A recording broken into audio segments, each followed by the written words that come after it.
اپنی آہستہ روی کی دہلیز سے لگ کر گجرات پہنچا تو 16ویں صدی میں شہر سے باہر کسی ٹبے پر دہلی سے آنے والے ایک فقیر نے دونی رچائی تھی۔ تب کوئی نہیں جانتا تھا کہ فقیر کا یہ ٹبا کسی ایک دن درگاہ بنے گی اور اس سے اگلے زمانے میں یہ درگاہ سین کو گلے لگا کر درسگاہ کا روپ ڈال کر درسگاہ کے روپ میں ڈل کر تمام عالم کی رہنمائی کا فریضہ سر انجام دے گی۔ سخی حافظ محمد حیات کا سلسلہ تدریس 16ویں صدی میں اس وقت شروع ہوا جب انہوں نے چند لوگوں کو بٹھا کر چند آیتوں کی تعلیم دینی شروع کی۔ دل کی لگن سچی ہو تو زمانوں تک چراغ لو دیتے رہتے ہیں، سو دل کی سچی لگن زمانوں تک کیسے جلی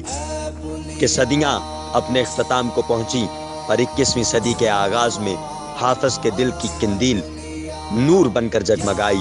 اور یہاں درگاہ ایک ایسی درسگاہ میں ڈلی جس کو عالمی معیار کی جامعہ کہا جاتا ہے۔ جامعہ گجرات